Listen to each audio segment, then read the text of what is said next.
What's up, YouTube? I can't believe it's already the end of the month here in August. So I want to take this time to actually do a quick recap.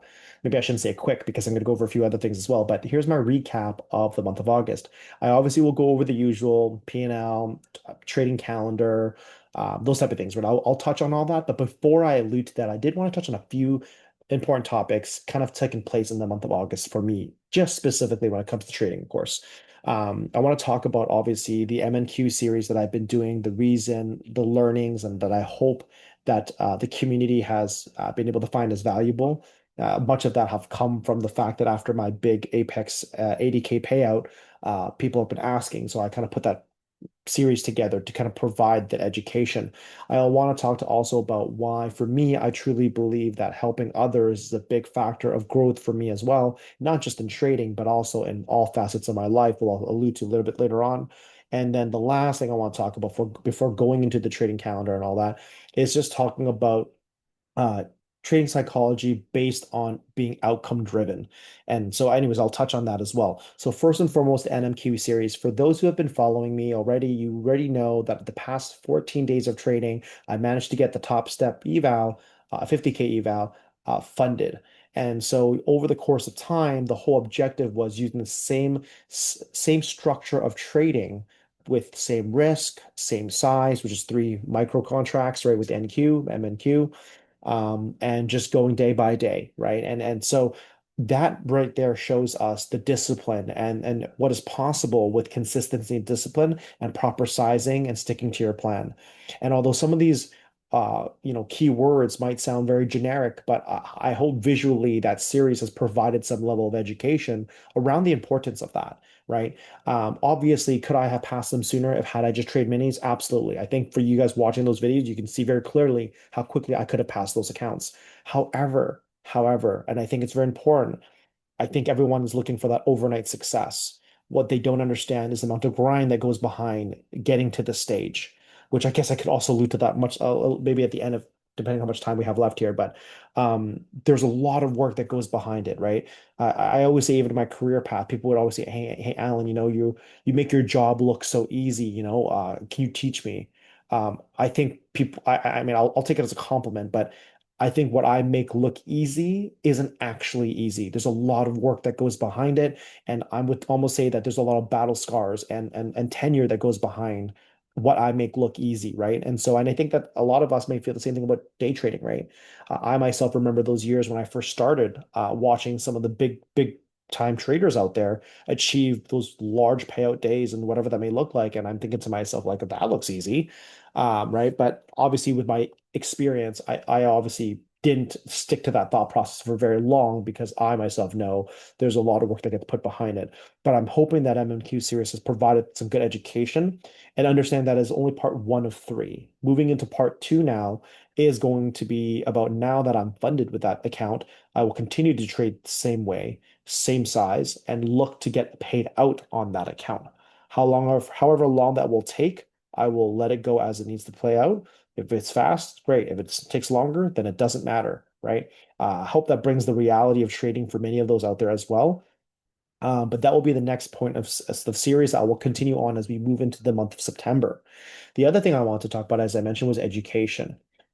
In my life, in my 20 years of working, I would say that much of my career success was driven on having the right mentors, and then also being a good mentor to others. And I say that because I believe that, the more that I, as an individual in any space that we're in, if we can continuously focus on being, I don't want to say an expert, but studying and constantly being confident with what it is that we're teaching, and then taking that knowledge and confidence and bestowing it upon the trainee or the student, depending on what environment you're in, of course, right?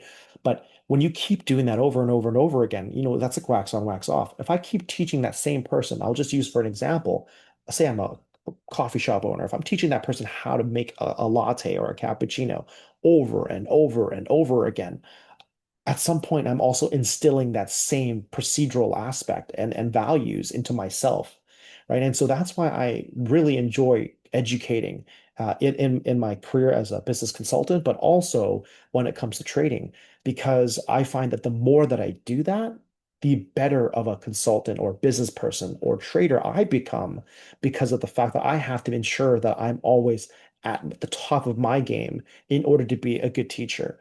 And so one of the books that I like to reference, and it's a book that I read decades ago, which was the 21 Irrefutable Laws of Leadership by John C. Maxwell. And the first law is the law of the lid. And what it really encompasses, and there's a lot obviously to it, but if I were to summarize some thoughts here, it is about ensuring that first and foremost, as a leader, we ourselves are not capping our own education. So we don't want to put a lid on our own education and our own development. Why that's important is because those who are following you, so again, speaking of the fact that if you're a business owner or you're in leadership, you don't want those who you are leading to also be capped in their development because they can only be as great as you can be as a leader and guide them to that success. And so in trading, I look at similar. If I want to be the best teacher that I can be, best educator in the space for the people who want to learn, well, I need to make sure that I am the best that I can be so that I can continue to help raise the bar. And that's why a lot of the times for me, even in my mentorships now, like I've only done one, but I'm about to do my second one, why I say to my first group of students, you can come to the second group and that will be included in the cost what you originally paid for, because I think it's important that as I'm growing as a trader, I also want them to be a part of my journey, right? And so I think that's super, super important. And I think that's probably going to be a philosophy and concept I will continue on with all my mentorships, that anyone who partakes in it for me is that you're not just partaking in this one class. You're likely going to be partaking in all of my classes to come because I want, to share my journey of experience as well as a trader. So that's kind of my thought process on why like I believe self-education and educating others is a very fulfilling thing on many fronts, and good for the student, good for myself as a teacher and a mentor as well as an educator in the space, and that's in all aspect, not just trading but in life, right? The other thing that I want to touch on was about the psychology and outcome driven. Now, in business, I am very, very, I speak on this a lot, right? What are your business KPIs? Which, for those who don't know layman terms, it's key performance indicators, which basically stands for business targets that one is focusing on. And a lot of times we use that as a North Star to guide our business. And so, and stay with me here because I'm alluding to obviously day trading as well. But in business, if you're saying that you're looking for a revenue target or a transaction target, whatever that's going to be, you would build your business plan around how to cater towards achieving said goal, right?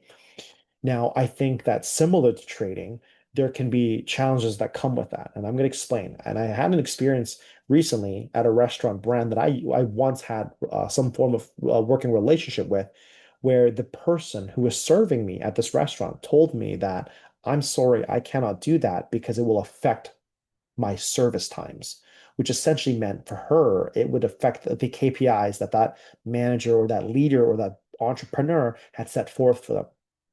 Now, where that obviously becomes very counterintuitive and counterproductive is that the whole concept of speed of service is to improve the guest experience. And because of the way she reacted and connected with me, and essentially denied my ability to place an order, whatever it may be, because they were worried about service times, it actually had a negative effect on it, right? And so I think that's an example right there of where when we're focused so much on the end result, we forget why the end result was important to begin with. And I think that's something that's really important to internalize. And I was talking about this actually with a client recently for exactly that thing is that it's okay for us to be obviously outcome driven, but don't forget why that outcome was an outcome to begin with. There was a why behind that. Now I'll allude that into trading now. When it comes to trading, obviously the scoreboard is the profit. There's no secret behind that. We all want to make money. I get that. And now, but however, though, let's just say that the arbitrary goal that we set for ourselves is I want to make, I don't know, $50,000 a year day trading. Okay, that's great. But there must be a reason why behind that, right? Is it to simply have more luxurious things in life, cars, watches, those fancy things? Or was there maybe a potential deeper meaning behind it? Maybe you're trying to make money to, pay for your kids' college fund, or maybe it's to just make a little bit extra. Maybe it's not 50,000, maybe it's just like $1,000 a month. So maybe $12,000 a year, just so that you can put food on the table. Whatever it is that you're doing this for, there's obviously a why behind it, right? And so it's important that we don't forget about that why. And here's why I'm going to allude to that now. I think that like in what we do, it is so easy to be caught up in the dollars, and that's how we measure our success. That sometimes we could be at the moment of breakthrough in trading, but because our P&Ls don't reflect that, we potentially put ourselves in a reversal path that sends us down a spiral, basically eliminating all the progress that we had made. And here's what I mean by that. You right now could be trading one micro at a time, and you could be making very little money because one micro, right? But you've got good behaviors. You're cutting your losses, you're respecting your plan, you're not over trading, you're not revenge trading. Everything that you can, the list will go on, right? You're doing all the right things, right behaviors. But you might sit there and look to your neighbor or someone else beside you and say, like, oh man, that person's already made their first payout and they started the same time as me. Or, oh man, that guy's making so much money and I haven't even made any yet. And then you start deviating from what actually is success, which is the behaviors, how to be a great loser, how to respect a plan, all those things, right? And then you start basically leaving all that behind you and chasing after this arbitrary goal of now I want to make a payout because someone else got there faster than me. That's what I mean when I say that being outcome driven can sometimes lead us astray if we don't remember why we are trying to go after that outcome to begin with. And so in trading, it is no different. I understand that the profit is the scoreboard, but that isn't what makes us successful, at least not in the early days. We're building the building blocks, the psychological fundamental behaviors so that we can scale that in the future. Scale that in not just a way of being able to make more money, but scale in such a way that we can sustain the longer term path.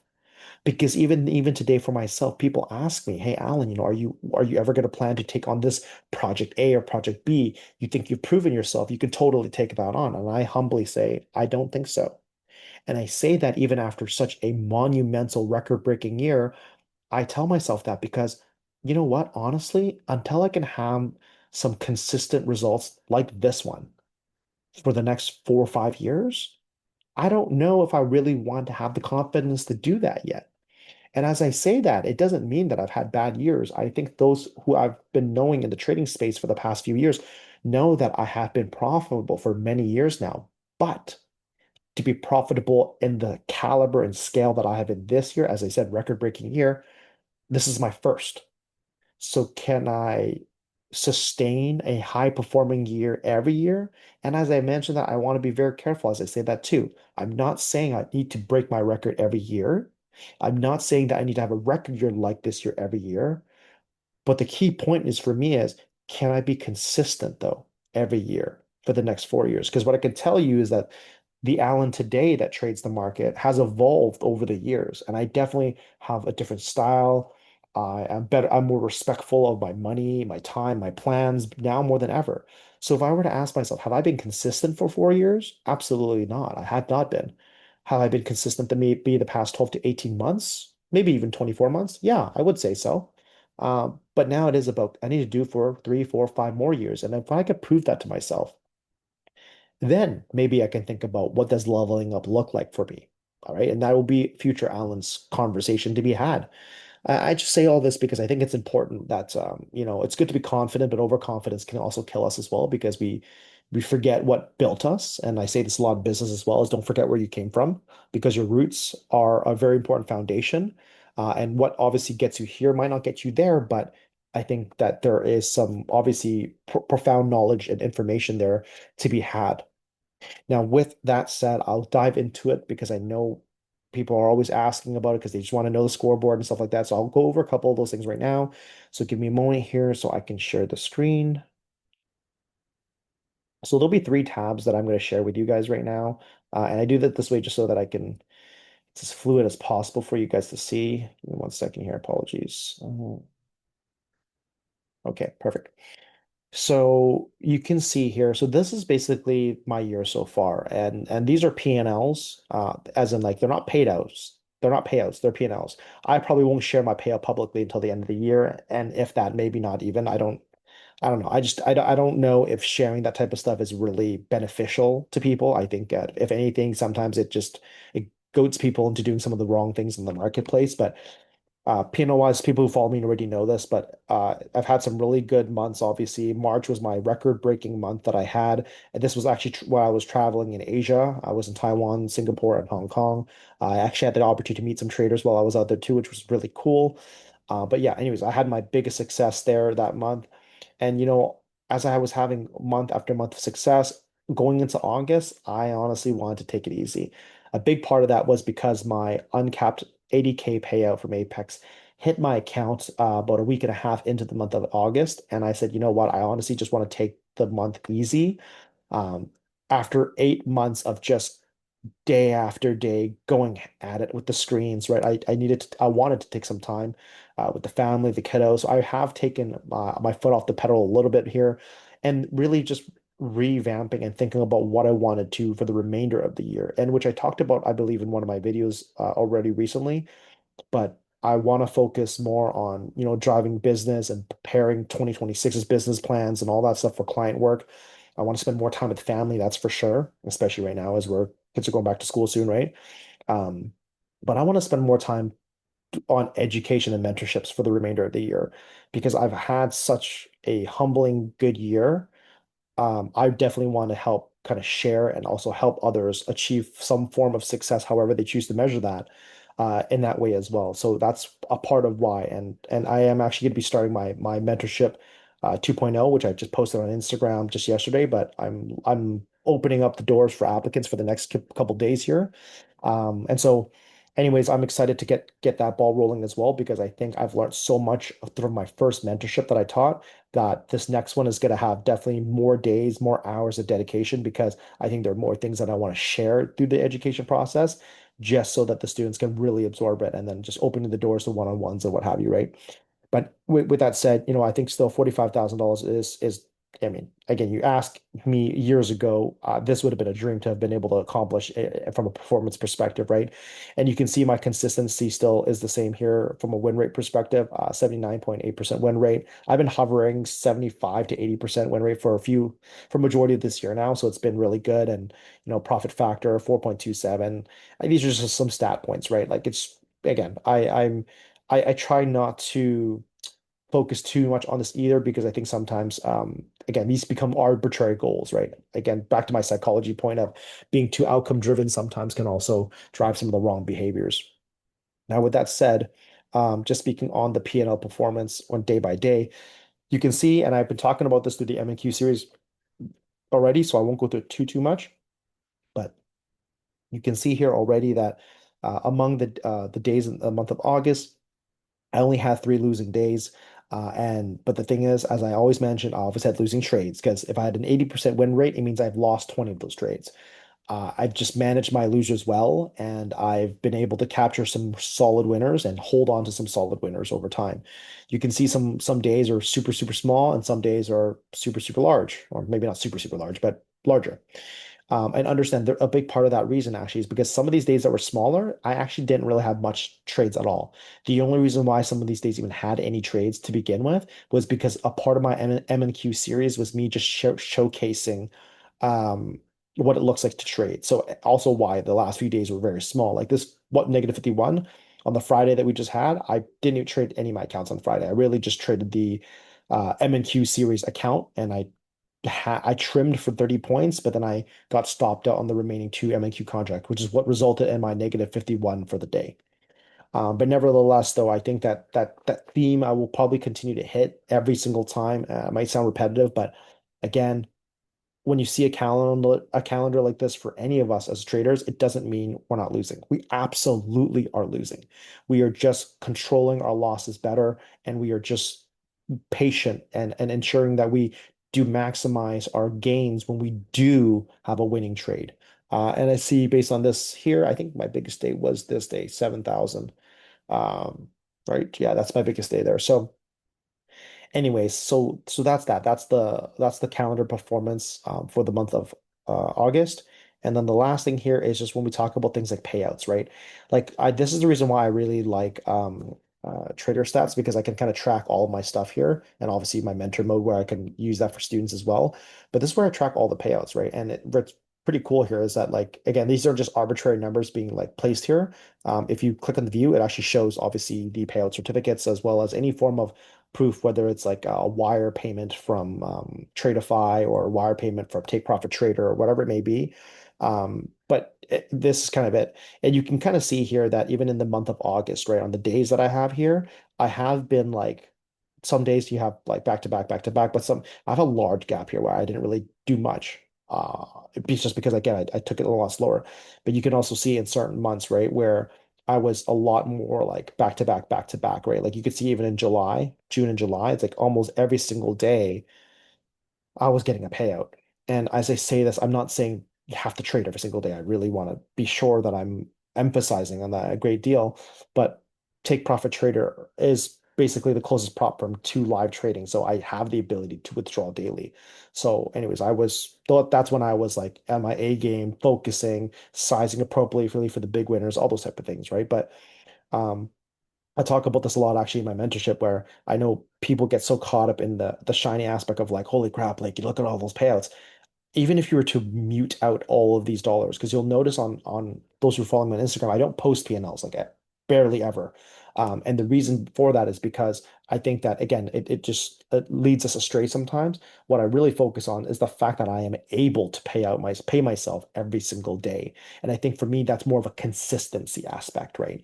So it tells for me the story that I managed my losses well and I was able to continue to pay myself. And also something that my mentor taught me many years ago is that make sure you pay yourself. I think that sometimes we try to hold a big balance in our account, hoping that the more size we have, the more risks we can take so that we can get those bigger winners. But I mean, I think the market will teach us very quickly and then will humble us as not every day you're going to be able to win trades and you will get knocked in the chin quite hard sometimes, right? And so some days you'll see like this one right here. I did a $300 payout, a $500 payout. And so then you look at that and you're just like, oh, why would you even withdraw that, Alan? Might as well just keep it in. And I would disagree. I mean, I think that paying yourself is important. I think that that builds the mentals, the wins, right, and also protects your capital, so you're not risking all of that, right? So, anyways, um, that's kind of like my 2 cents, I guess I would say that I would share on all of this. If there's any other questions, obviously, from the group, as always, I'm more than happy to answer any of those questions. But if this is your first time following, though, a like and subscribe would mean a lot to me.